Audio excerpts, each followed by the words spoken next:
Because you seriously have to be a pathetic piece of shit to actually get excited for something like Spider-Man Brand New Day.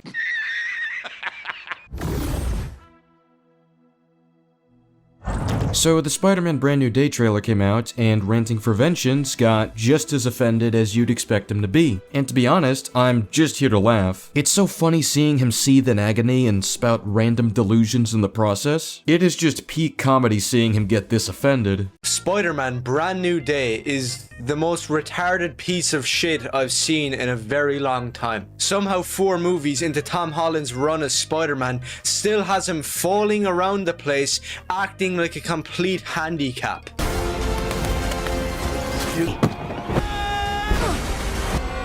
Okay, but at least one of these is implied to be a product of Peter's mutation, which the trailer says makes him more vulnerable. Spiders have 3 life cycles. Between cycles, it can leave the spider vulnerable to threats. Now that's not Peter's fault if he can't control that. Some of this may be stupid when the movie comes out, but including a scene where he involuntarily passes out is not a wise choice to prove your point. Even with 4 movies and a new universe under his belt. Wait a minute. New universe? What's the new universe? It's still the MCU. Did you fall down the stairs recently? This guy still manages to be the biggest cock known to man. Even if it breaks Peter Parker's heart. This is your example? This is the dirt you have on him? I thought you were a fan of the Sam Raimi movies, which shows a similar thing happening. It boils down to Peter losing in life because he has responsibilities. That's what you're mad about? Oh yeah, and just because they shittily recreated some classic comic covers doesn't make this absolute cinema anywhere near good. Especially for the people who are hyping this up and saying that it's amazing. You haven't read any of the comics that they're referencing, and also ignoring all of that, it just looks like it was made by AI for spastics on Twitter who eat up every single piece of guy slop they get fed. So here's the thing, you can say it looks fake all you want, I don't really care, but saying it looks like AI is not productive at all. It's honestly a waste of time. The MCU has already used AI for Secret Invasion, and that absolutely deserves criticism. But throwing around that it looks like AI sends a message that AI can produce what high-budget productions can, which is not the takeaway that executives should have, even if your intent is to say that it looks fake. Any real fan of Spider-Man would reject this bullshit on the spot. Or they could give it a chance and see if it delivers something good. Like, ideas are one thing, but execution is another. And I say this as someone who wasn't crazy about the trailer and wouldn't be surprised if this movie wasn't good. Saying that someone who even gave the movie a chance is not a Spider-Man fan is just immature seething. And it's funny for us, but I can tell it's offensive for you. Stop trying to nostalgia bait people and pull them in because you recreated Spider-Man's first cover. How about you actually adapt Amazing Fantasy number 15, and then you'd have a good movie on your hands and not whatever the fuck Spider-Cuck is meant to be here. Well, it's a little late to adapt Amazing Fantasy 15 since, I don't know, Spider-Man's origin story is already over in the MCU.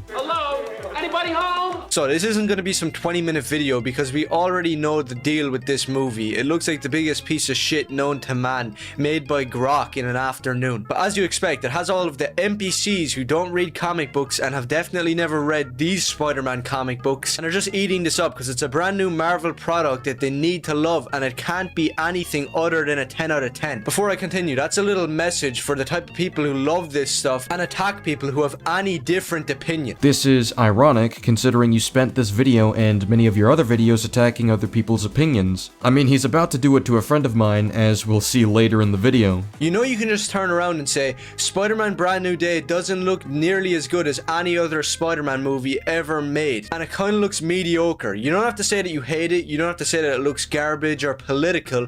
You could just say that it's not really that great. Okay, Ranting for Vengeance. Spider-Man Brand New Day doesn't look great. I'm not particularly hyped for it. Okay? You still sound like a crazy person, and I'm gonna keep laughing at you. Because being objective, that's what this movie is. No matter what way you look at it, it's a complete failure in writing and as a Spider-Man movie. You don't have the script. Being objective would mean to form judgments based on appropriate information, not the fact that you've preemptively decided that you hate this movie, which you've done at least twice on your channel, which I've made sure to document accordingly. The only good Spider-Man movies ever made that were comic accurate and objectively the best were Sam Raimi's Spider-Man trilogy. Wait, so you're including the third one? The third one's a mess. How is that one good? It wasn't the Christopher Nolan Amazing Spider-Man 1, and it wasn't the cringe race swap rom-com music video that was the Amazing Spider-Man 2. And by God, was it not Into the Spider-Verse or Across the Spider-Verse,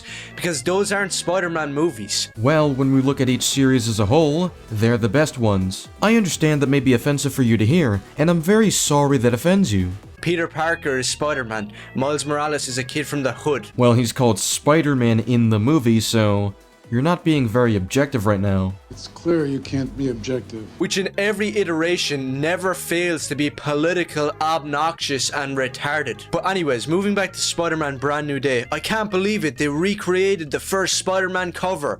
How about you actually read that comic and then you'll realize why the movie looks garbage? Or, get this, you can just wait until it's out and see if it's actually garbage. You know, just a thought. Read any issue from the Steve Ditko Spider-Man run and it'll debunk any leftist on Twitter and every single Spider-Man movie that followed. Except the Sam Raimi ones, which took inspiration from the original and best Steve Ditko Spider-Man comics. That's one thing I'll say, I'm not a Spider-Man expert. I haven't read every single era and every single comic, but I have read the Steve Ditko stuff, which I love. Any person that knows anything about comics knows that the Steve Ditko run is the only one really worth a shit.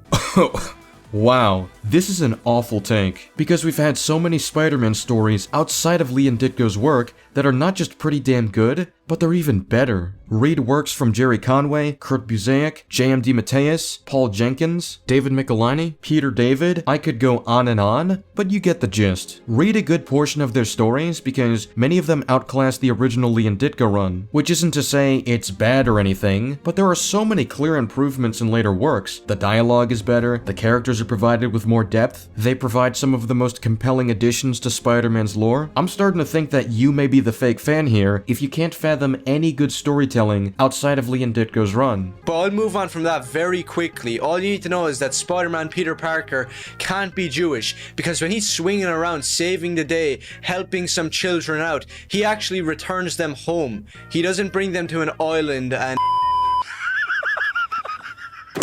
you see here Spider-Man learning to use his powers again because now he has organic webs. For some weird reason, it makes zero sense and it's a complete de-evolution of his character arc. What do organic webs have to do with this character arc? And what doesn't make sense about it? The trailer explained it. He's going through a mutation caused by his powers. This is the rule they've established about how he ages and it doesn't contradict anything. And I don't even know why I'm using the phrase character arc because Tom Holland's Spider-Man doesn't have one. He started off as a kid trying to learn how to use his powers and eventually he got the hang of it. Oh wait, he didn't. He's still falling around on the ground like a spastic and running around after fake black MJ. Nice flowers. Oh, they're a housewarming gift. I'm MJ. I'm MJ. You're still crying over this casting to this day? You gotta move on. Gotta move on. See, with classic 80s badass comic characters like Spider-Man and Daredevil, when they couldn't get with their main chick, they usually had somebody else like Black Widow, Elektra, Black Cat. Except Tom Holland doesn't have any of that. So basically, he's a cuck.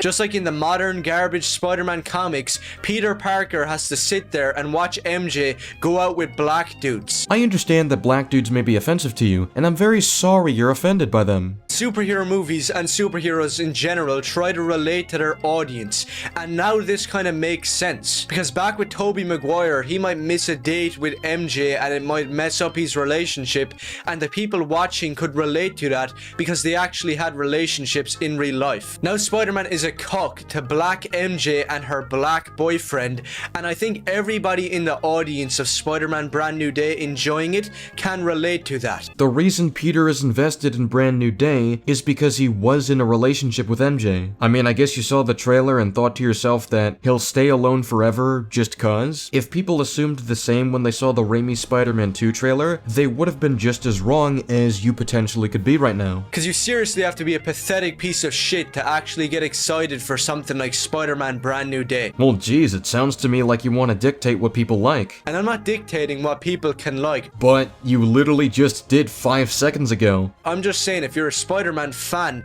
and if you call yourself that, then you can't really like this movie. Well, you can, so I don't see why you're telling people they can't. It's not me telling you you can't like it. But you literally just said that. This is your second tracking error in your own video. Do you review your own commentary? Am I the only one who did the reading? It's basically just the years of comics with Spider-Man telling you it, that objectively, this isn't a Spider-Man movie. And this tweet here is saying that Spider-Man fighting the Hand is from some random comic that nobody read. And I can tell you right now what Spider-Man fighting the Hand is. It's a middle finger in the face of every single Daredevil and Wolverine fan out there. Because anybody that knows anything about Marvel Comics knows that the Hand is the enemy of Daredevil, Wolverine. Sure, the Hand can fight other characters, but it's mainly Daredevil and Wolverine, and that's when they were best shown. If you concede that the Hand can fight other characters, then there's no reason you should have an issue with this. Also, you admitted that you didn't even read the story, so you don't even know if this was executed well or not. And if you want an example of the type of people who lose their mind over the brand new references to the comics which they haven't read. Okay, he's taking shots at my pal Spider-Dunk. It's only a matter of time before I end up in one of these videos, and do let me know if that happens because I'm looking forward to having fun with it. This is exactly what I'm talking about. They even got the attention to detail from the comics. This movie is gonna be godlike because they recreated something which is easy to recreate, as I said. Well, it shows a decent degree of effort, does it not? Not that I'm saying this proves the movie will be good, but it does show that they wanted to take a few extra steps in how they managed the homage. That's worth a little bit of respect, is it not? How about you actually adapt a good Spider-Man story instead of making something up that makes no sense? Like Spider-Man learning to use his powers after 4 movies of this crap. But he's getting powers, so it makes sense that he has to get used to it. This exact same guy that was losing his mind saying that it's comic accurate is trying to criticize Sam Raimi's Spider-Man fans because Tobey Maguire's Peter Parker sounds like a guy from the 1950s.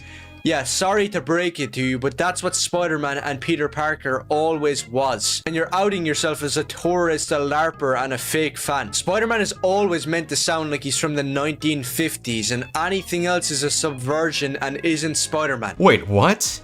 What was that counterpoint? While I personally don't agree with the criticism of the dialogue, the defense you just gave was kind of insane. Spider-Dunk's point is that the dialogue should be more up to date with the time the movie takes place. Your counterpoint is that this is how the comics were? Yeah. That's because the comics were first released in the 1960s. That's not his point. His point is about how natural the dialogue comes across. My response would simply be that people have their own ways of talking. If that's part of Peter Parker's vocabulary, or it's simply not outdated in the Raimiverse, then it is what it is. Plus, he's canonically a comic book fan, as established in the first and second movies, which could factor into how he speaks. But regardless, this is a really strange response, considering the correlation is non-existent. Oh yeah, and another thing about this scene is Frank Castle there, the Punisher.